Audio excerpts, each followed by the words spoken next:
Und weiter geht die Reise. Wir verlassen Suwaku und machen uns auf in Richtung Ueda. Auf dem Weg haben wir aber noch einen Halt in Matsumoto gemacht. Wie ihr es auf dem Navi vielleicht sehen könnt, steht hier nämlich etwas sehr Schönes.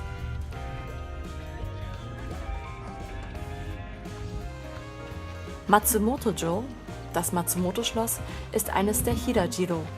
Das bedeutet, dass es nicht wie andere Schlösser auf einem Hügel errichtet wurde, sondern auf dem flachen Boden. Das Schloss ist außerdem dafür bekannt, dass es eines der besterhaltensten Schlösser in ganz Japan ist. Hier wurde am wenigsten renoviert, im Gegensatz zu den anderen Schlössern. Das Innere des Schlosses ist ein wahres Abenteuer gewesen. Man musste seine Schuhe am Eingang ausziehen und in einer Tüte mit sich tragen. Der Boden war sehr glatt, aber das war nicht so schlimm wie die Tatsache, dass die Treppen sehr steil hochgingen und die Stufen selbst teilweise sehr weit auseinander gingen. Das war anstrengend. Wir haben auch ein altes Ehepaar beobachtet, das es ganz tapfer, aber mit sehr viel Mühe hochgeschafft hat. Im obersten Stockwerk kann man sich hinsetzen, hinlegen und die Aussicht genießen. Es war sehr windig an dem Tag. Weiter ging die Fahrt nach Ueda. Irgendwo.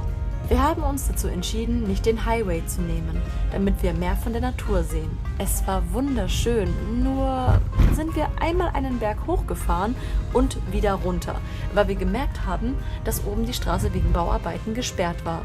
Das hat leider etwas Zeit gefressen.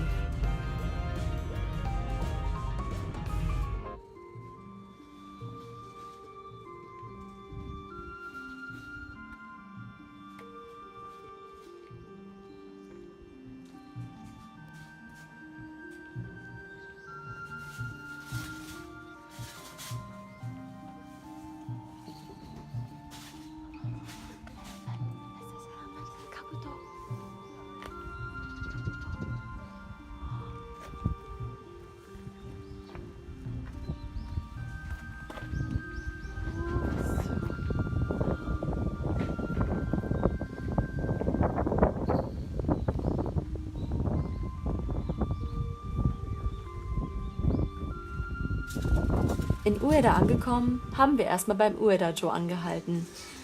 Dort steht auch der Sanada Jinja. Ich habe mir dort einen Anhänger mit dem Familienwappen der Sanada gekauft. Die berühmten 6 Münzen.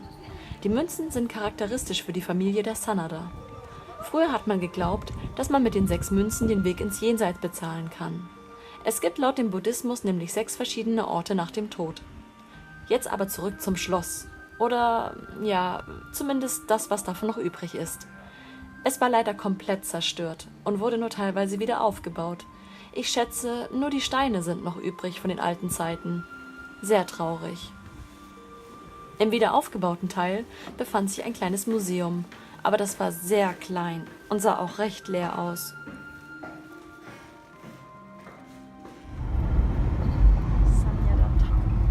Danach sind wir nach Sanada rausgefahren und haben dort das Sanada-Museum besucht. Es gab darin zwar schon ein paar interessante Dinge, aber die meisten Sachen waren Requisiten aus einem NHK-Drama.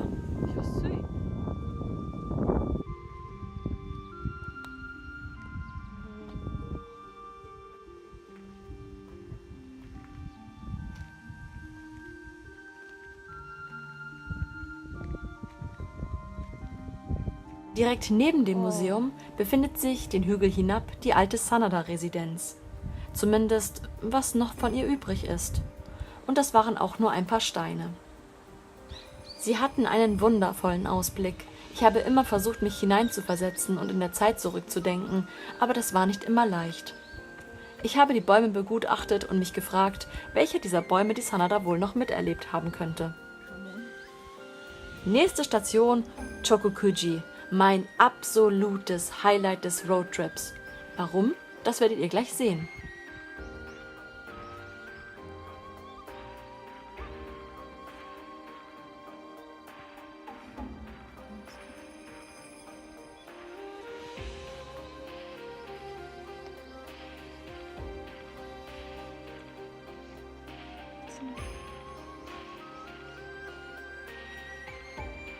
Der Tempel wirkt erst etwas unscheinbar und ja, das an dem Pferdchen unten ist eine Flasche, aus der man scheinbar trinken kann.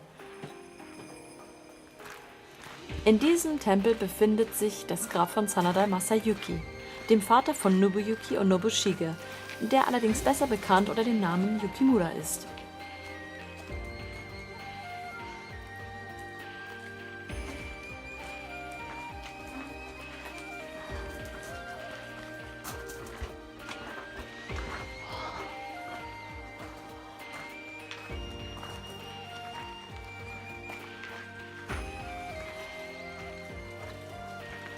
Das Grab war total versteckt. Ein kleines Schild hat nur darauf hingewiesen und führte uns zu einem kleinen engen Tunnel. Dahinter verbarg sich ein wunderschöner Garten und links davon ging es die Treppen hoch zu den Gräbern.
Es gab alte, es gab neue Gräber und am Ende stand das Grab von Masayuki.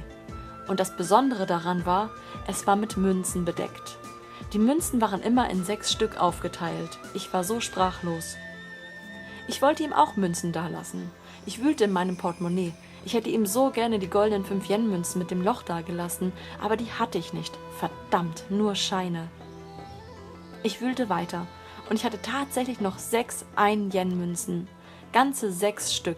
Das war ein Zeichen. Ich habe sie ganz nah an ihm platziert und ich hoffe, er hat sich darüber gefreut.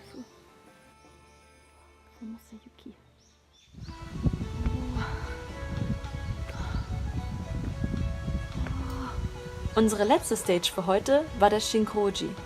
Hier befand sich das Grab von Sanada Nobutsuna, dem Bruder von Masayuki. This is such an adventure. Oh, oh Gott, das ist anstrengend. Okay. Oh.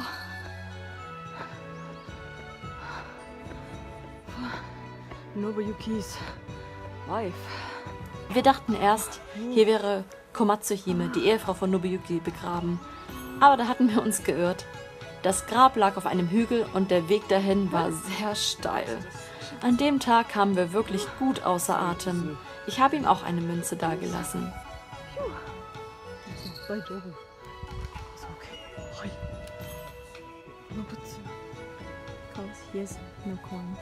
So, das war's schon.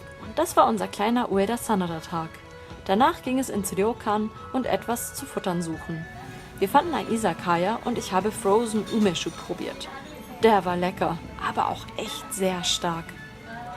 Im nächsten Video geht unsere kleine Reise weiter. Ich hoffe, es gefällt euch bisher. Danke, dass ihr zugeschaut habt und in diesem Sinne bis zum nächsten Video.